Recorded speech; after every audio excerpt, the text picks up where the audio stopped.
My name is Emma. I'm 30 years old, and for most of my life, I was the shadow of my older sister Jessica. She was the beautiful one, the talented one, the one who always had everything under control. And me? I was the other one, the one who was never good enough, the one Mom talked about with a sigh, as if my existence was a disappointment that couldn't be fixed. But today, as I look out the window of my apartment in Brooklyn, watching the rain slide down the glass and the lights of Manhattan twinkling in the distance, I know that the story I'm about to tell you changed everything.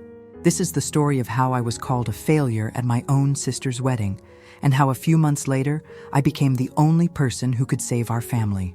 This isn't a story about revenge. It's a story about strength, dignity, and how sometimes the people we ignore turn out to be the most important ones in our lives.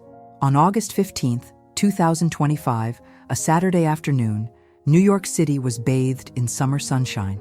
I was on the Q train heading toward Brooklyn Heights, where Jessica's wedding was taking place.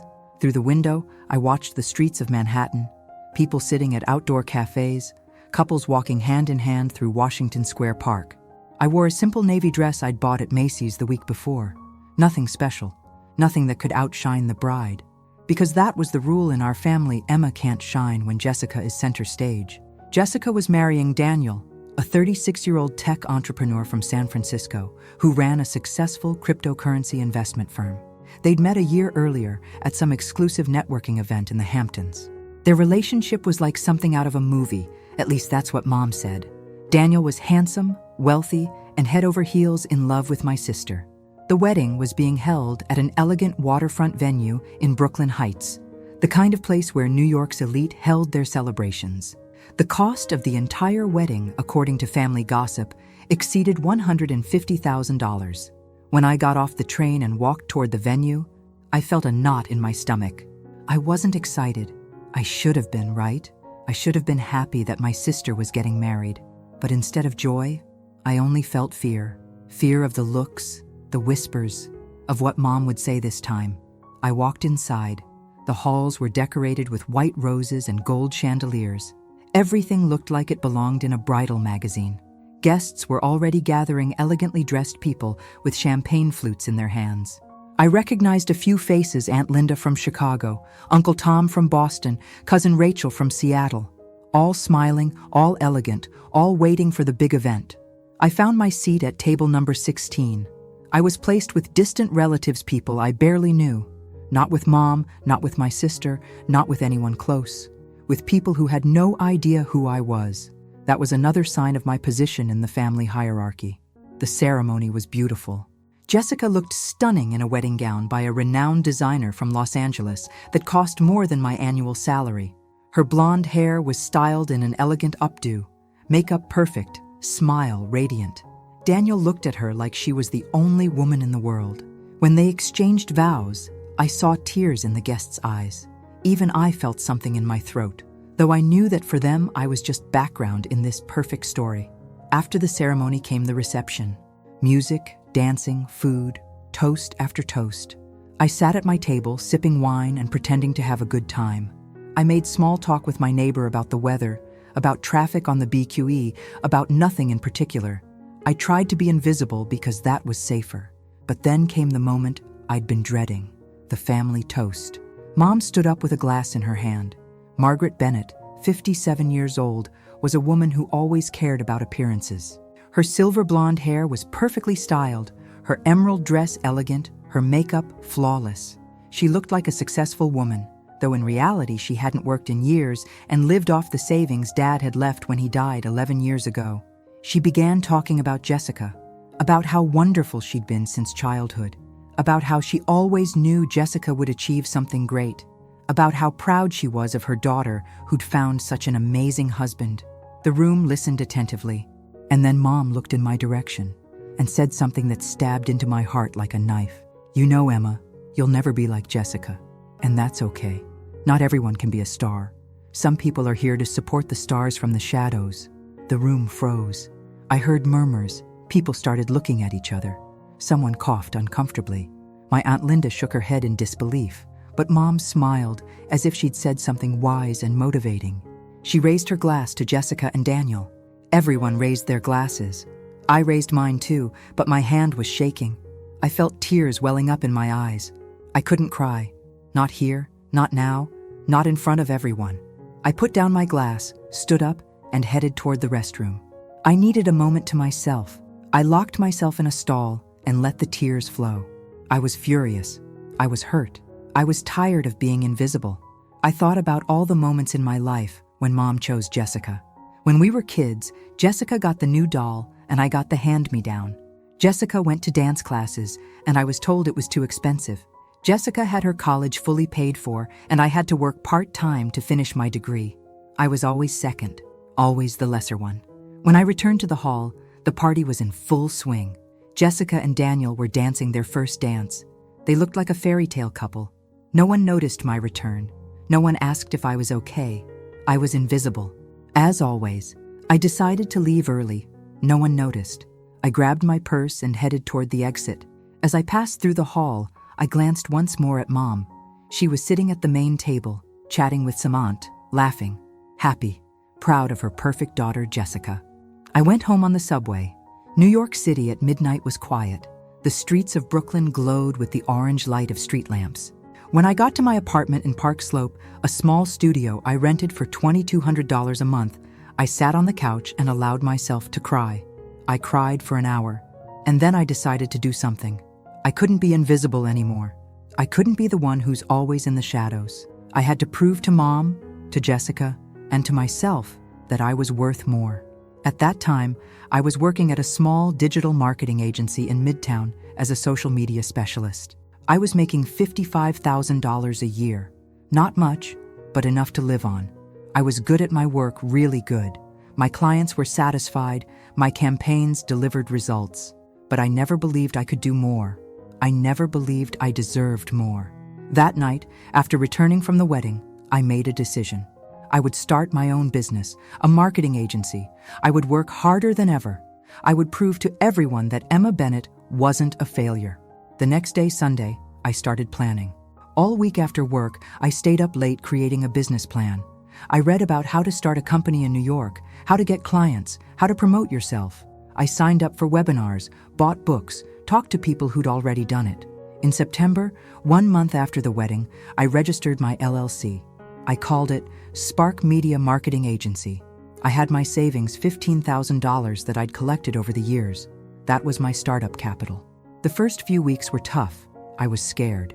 Scared of failure. Scared that Mom was right, that I'd never be good enough. But something in me had changed. Maybe it was anger, maybe determination, or maybe just exhaustion from being invisible. I started with what I knew best: social media. I created profiles for my agency on Instagram, LinkedIn, and Facebook. I posted content about marketing, about trends, about how small businesses could use social media to grow. I shared advice for free, and people started noticing.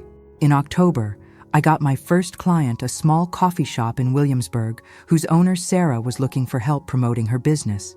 She paid me $1,200 for monthly management. It wasn't much, but it was a start. In November, more clients came. A boutique clothing store in Soho, a beauty salon in the Upper East Side, a boutique hotel in Chelsea.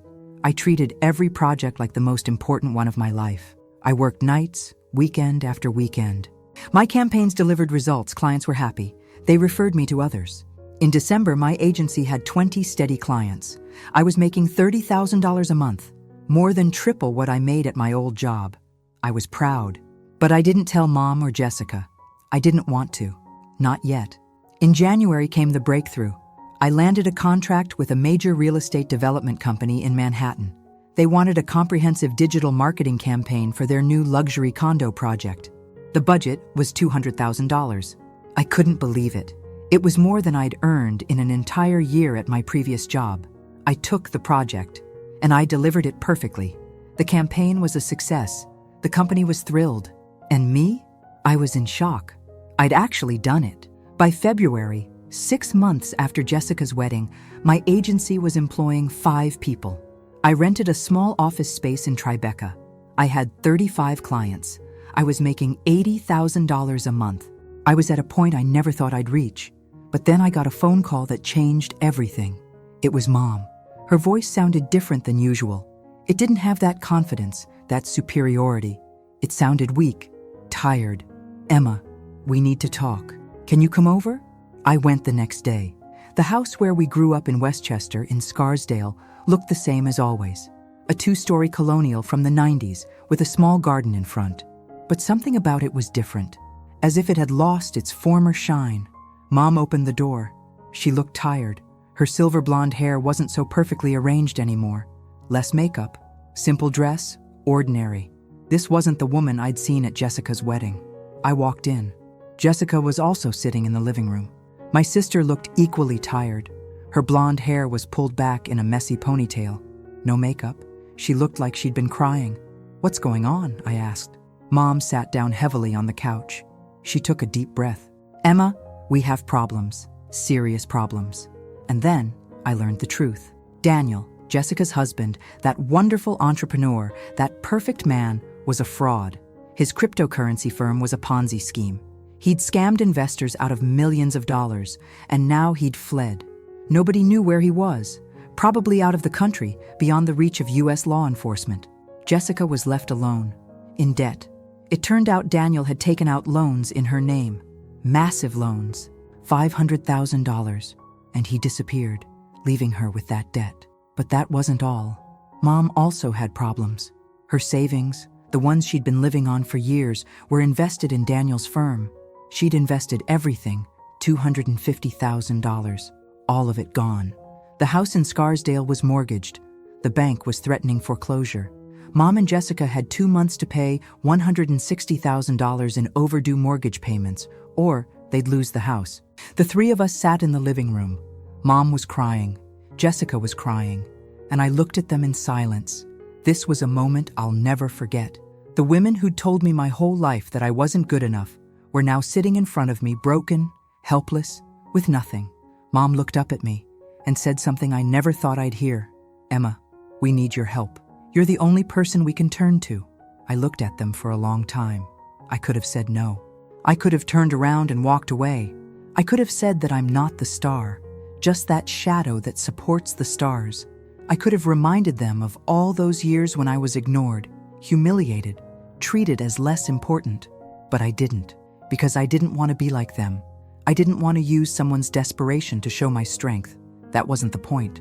"I'll help you," I said. And I helped. I took out a business loan, $160,000. I paid the overdue mortgage. I saved our family home, the house where I never felt important, but which, despite everything, was part of my story. I helped Jessica file for bankruptcy. I found her a good lawyer. I helped her through the entire process. It took weeks meetings with the court, with the banks, with creditors. I was with her at every one. Mom couldn't believe it. She looked at me as if seeing me for the first time. And then, one evening in March 2026, the 3 of us were sitting at the kitchen table in Scarsdale. We were drinking tea. We sat in silence. Finally, Mom spoke. "Emma, I'm sorry." I looked at her. "I'm sorry for everything I did to you, how I treated you, what I said at the wedding, all those years when I ignored you. You were the strongest of all of us, and I didn't see it." Jessica looked at me too. "I'm sorry too. I was so self-absorbed. I thought I was better. And it turned out you're the one with real strength." I looked at them, and I felt something strange. It wasn't satisfaction. It wasn't triumph. It was something else. Relief. Relief that they finally saw me, that I was finally noticed. I accepted their apologies. Today, in October 2025, 9 months after that wedding, my agency employs 18 people. I have an office in Tribeca near the waterfront. I have clients across the United States. I'm making over $200,000 a month. Mom still lives in the house in Scarsdale. The house is hers, safe. She started working at a local bookstore. She says it gives her a sense of purpose, that she likes helping people. Jessica works at my agency. I hired her as an administrative coordinator. She's learning digital marketing. She's good at it, and she's grateful. She still has debts, but she's paying them off slowly. She says she discovered who she really was when she lost everything. I don't hold a grudge. I could, but life is too short to live in the past. I learned something important. Never let someone's words define who you are. Never believe it when someone tells you you're not good enough, because it's not true. You are always good enough. This story isn't about revenge. It's a story about strength, about how sometimes the hardest moments show who we really are, and about how true victory isn't about humiliating others, but about lifting them up when they fall. My name is Emma Bennett. I'm 30 years old, and I'm proud of who I've become. Not because I proved to Mom and Jessica that they were wrong, but because I proved it to myself. And that's what matters most. And now I want to ask you something. You who are listening to this story. Have you ever been made to feel invisible? Has anyone ever told you that you're not enough? Let me tell you this. Those people were wrong. You have a strength inside you that you can't even imagine. You just need to believe it. If this story touched your heart, if you related to what I went through, I'm asking you to subscribe to this channel. Every week I share real stories of people who overcame difficult moments, who found their strength when everything seemed lost. Stories that will make you think, that will make you feel, and that might help you on your own journey. And please, let me know in the comments. What do you think about what I did? Did I do the right thing helping my family after how they treated me? What would you have done in my place? I'd love to read your opinion, hear your story, because we all have battles that nobody else sees, and sometimes we just need to know we're not alone. Subscribe, hit that notification bell so you don't miss any stories, and remember, you're never too small to do big things. Your moment will come. You just have to believe in yourself. Thank you for listening. I'll see you in the next story.